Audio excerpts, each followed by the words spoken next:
Hey good morning guys, আমি আশিক তোমাদের ভাই। আর সকাল সকাল আরও একটি নতুন ব্লগ নিয়ে চলে এসেছি। এখন যাচ্ছি আমি আমার বাগানে কিছু সবজি আনতে যাচ্ছি, যেটা দুপুরে রান্না হবে।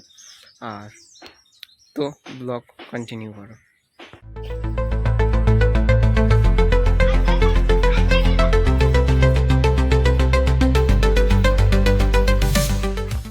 তো গাইজ, সবজি বাগানে যেতে গেলে আমার এই আখ বাগানের ভিতর দিয়ে যেতে হয়। তোমরা দেখতে পাচ্ছ আখ বাগানের ভিতর দিয়ে এগিয়ে যাচ্ছি সুন্দরভাবে।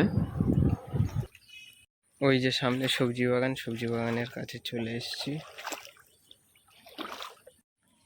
এই দেখো ঢেঁড়স বাগান। আর ঢেঁড়স বাগানে কিছু ঢেঁড়স হয়েছে।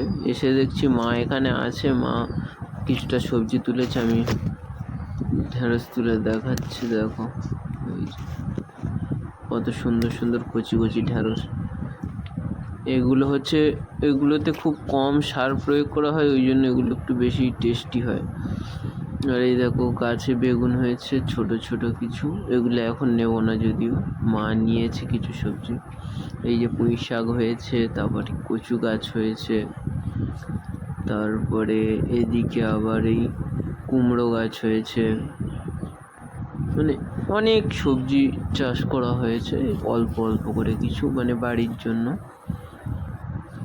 এদিকে দেখো শসা গাছ হয়েছে, তারপরে তুরুল গাছ হয়েছে। এই যে ছোট ছোট শসা ধরেছে, কত সুন্দর ছোট ছোট শসা। এগুলো বড় হলে খাওয়া যাবে। এই যে একটি মোটামুটি বড় হয়েছে, এটাও এখনো পুরোপুরি বড় হয়নি, এটা খাওয়ার উপযুক্ত এখনো হয়নি। এই দেখো জুম করে দেখাচ্ছি বলে একটু বেশিই বড় লাগছে, কত কিউট কিউট লাগছে দেখো শসাটাকে। ওই যে কিছু তুরুল হয়েছে তুরুল গাছে। এদিকেও শসা গাছে কত সুন্দর শসা হয়েছে দেখো। আর মা এই সবজিগুলো তুলেছে। এই একটা শসা একটু বয়স হয়ে গেছিলো, কিছু বেগুন, তারপরে এই যে কিছু বটবটি তুলেছিল। গাইজ, আজকের ব্লগটা একটু ছোট করেই বানানো হয়েছে। আজকের ব্লগ এই পর্যন্ত, বাই।